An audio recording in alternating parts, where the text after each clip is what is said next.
Guys, ഇന്ന് രാവിലെ ഞങ്ങൾ ദോശയും ചമ്മന്തി ഉണ്ടാക്കാൻ പോകുന്നു കേട്ടോ. ദോശയ്ക്ക് ചമ്മന്തി അരയ്ക്കുവാണേ. അപ്പോൾ ദോശയ്ക്ക് ചമ്മന്തി അരയ്ക്കാനായിട്ട് ഞങ്ങളിവിടെ എടുത്തിരിക്കുന്നത് തേങ്ങ, കറിവേപ്പില, ചെറിയുള്ളി, ഇഞ്ചി, കാന്താരിമുളക്, കുറച്ച് പുതിനയില, ചെറിയുള്ളി. അപ്പോൾ ഇതെല്ലാം കൂടെ ചേർത്ത് ഞങ്ങൾ അരയ്ക്കാൻ പോകുക കേട്ടോ. ഞങ്ങൾ ആദ്യമായിട്ട് ഇഞ്ചിയാണ് ഇവിടെ. ഇഞ്ചിയും കാന്താരിമുളകുമാണ് ഞങ്ങൾ ആദ്യം ഇടുന്നത്. കാരണം അതങ്ങനെ ഇടുന്നത് എന്നാന്ന് ചോദിച്ചാൽ പെട്ടെന്ന് അരയണം. അതുപോലെ തന്നെ ഉള്ളി എല്ലാം മിക്സിയുടെ അടിയിലേക്ക് കിടക്കണം. കാരണം അങ്ങനെ കിടന്നാൽ മാത്രമേ നമുക്കത് പെട്ടെന്ന് അരഞ്ഞ് കിട്ടുള്ളൂ. പിന്നെ ഞങ്ങൾ തേങ്ങയാണ് ഇടുന്നത്. കുറച്ച് തേങ്ങ ഇട്ട് അരയ്ക്കുക. അപ്പോൾ കറിവേപ്പില അതിൻ്റെ കൂടെ ഇടുന്നുണ്ട് കേട്ടോ. ഞങ്ങൾ കുറച്ച് കറിവേപ്പിലയും കൂടി ഇട്ട് കുറച്ച് വെള്ളം ഒഴിച്ച് അരയ്ക്കുവാണേ. അപ്പോൾ ഞങ്ങൾ ഇന്നത്തെ ബ്രേക്ക്ഫാസ്റ്റ് എന്ന് പറയുന്നത് ഞങ്ങളുടെ ദോശ കേട്ടോ. ദോശയ്ക്ക് ഞങ്ങൾ കൂട്ടാനായിട്ടുള്ള ചമ്മന്തി ഉണ്ടാക്കാൻ പോകുന്നത്. ചമ്മന്തി.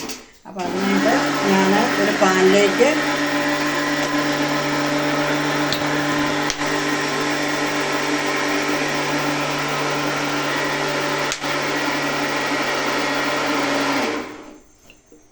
എണ്ണ ഒഴിച്ചേ മതി.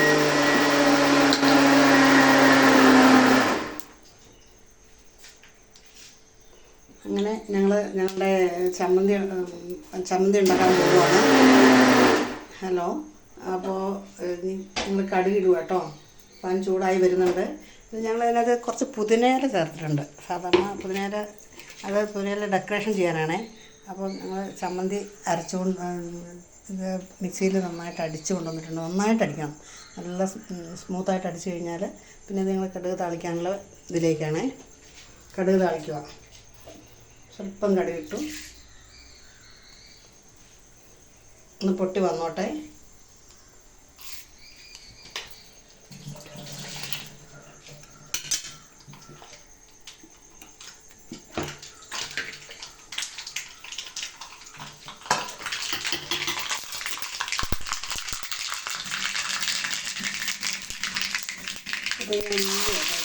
കുറച്ചുള്ളി ചെറുതായിട്ട് നൈസായിട്ട് അരിഞ്ഞുള്ളിയാണേ.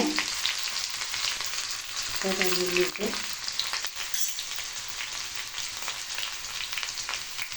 കുറച്ച് കറിവേപ്പില ഇട്ടു.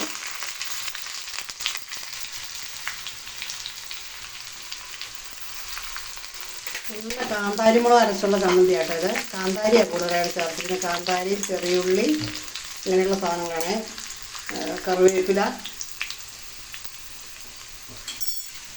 ഞങ്ങൾ കുറച്ച് ഉപ്പ് ചേർക്കുക കേട്ടോ. നമ്മൾ അരച്ചു കൊണ്ടുവന്ന ചമ്മന്തിയിലേക്ക് കുറച്ച് ഉപ്പ് ചേർക്കുവാണേ. ഒരു 2-3 സ്പൂൺ ഉപ്പ് അത് മതി. അതിനെ ചേർത്തിട്ട് വേണം നമ്മുടെ ഇതിലേക്ക്. അത് നമ്മൾ ചേർത്ത് ഒഴിക്കുക കേട്ടോ.